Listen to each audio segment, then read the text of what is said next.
सभी को राधे कृष्णा। श्रावण मास के शुक्ल पक्ष की पुत्रदा एकादशी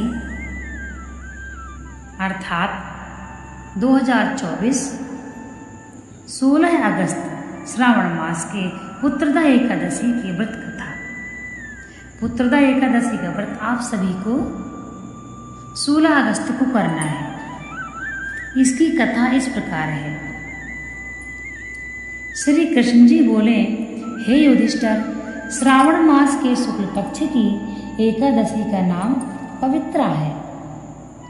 यह पुत्र की इच्छा पूर्ण करने वाली है। पवित्रा भी कहते हैं और पुत्रदा भी कहते हैं। इस कारण इसका नाम पुत्रदा भी प्रसिद्ध है। इसमें गौ माता का पूजन करना चाहिए। इसके महात्म्य की कथा ऐसे है। एक महीमती नगरी थी। उसमें महीजीत नाम का राजा राज्य करता था। बड़ा धर्मात्मा था परंतु पुत्रहीन था। उपाय बहुत किया परंतु सब व्यर्थ गए। दिल का कांटा ना निकल सका। राजा को शोक युक्त देखकर मंत्रियों को दुख हुआ और वह लोमस ऋषि की शरण में गए। दंडवत प्रणाम कर विनय करने लगे, हमारे राजा के यहाँ पुत्र नहीं है। बेचारा शोक भवन में पड़ा है। आप कृपा करके कोई उपाय बताइए जिससे उसके घर में कुल दीपक का प्रकाश हो जाए।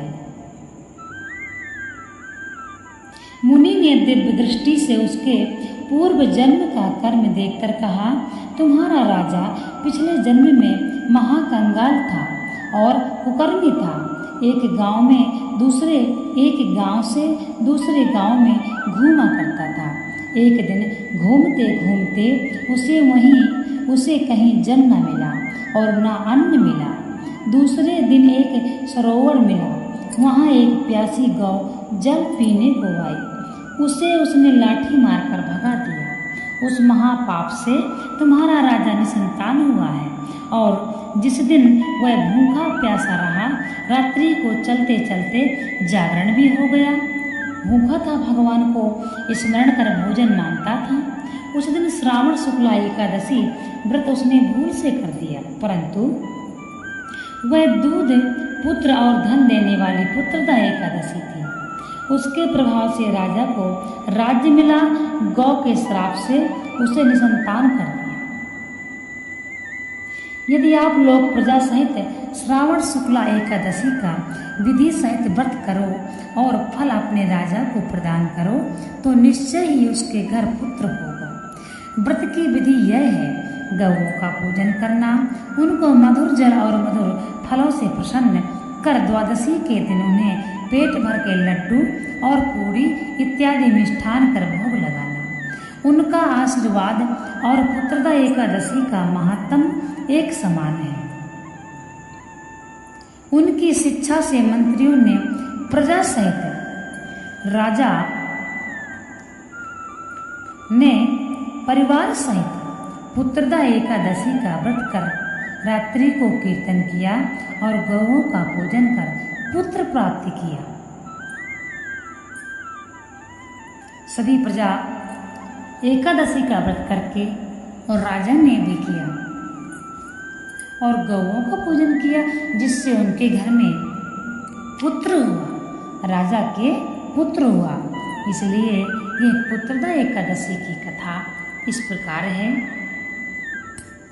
16 अगस्त को आप सभी पुत्रदा एकादशी की कथा पढ़ें, इसका महात्म्य जानें, इसमें कैसे पूजा करना है, क्या विधान है, ये सभी को समझना चाहिए।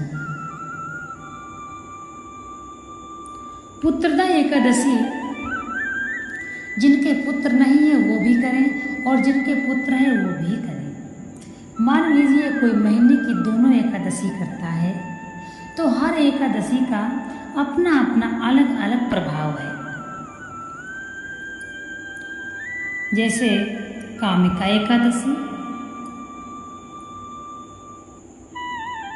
इस प्रकार से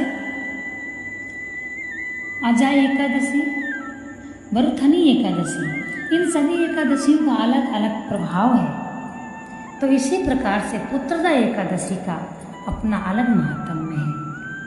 पुत्र को देने वाले एकादशी, पुत्रदा एकादशी, सभी को इस एकादशी का व्रत करना चाहिए और गौ माता का पूजन करना चाहिए। कहते हैं गौ माता का पूजन और पुत्रदा एकादशी का फल बराबर है। इसीलिए आप इस बात को समझिए, पुत्रदा एकादशी का व्रत साधारण नहीं है। यदि कोई व्यक्ति विधि विधान से यह व्रत कर लेता है तो निश्चय ही उसे संतान प्राप्त होती है।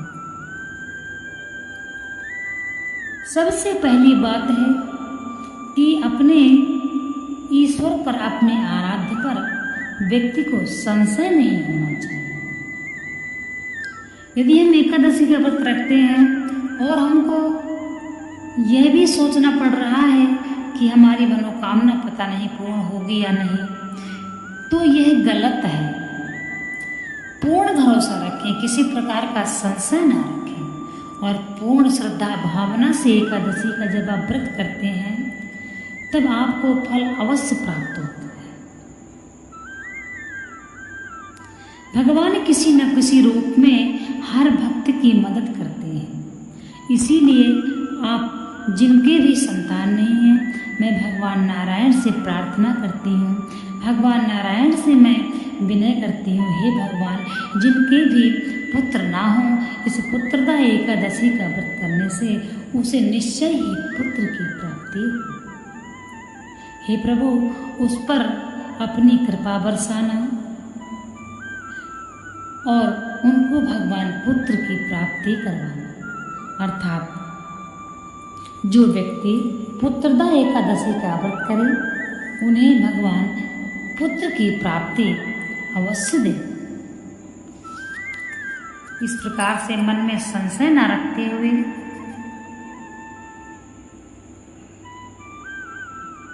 पुत्रदा एकादशी का व्रत करें।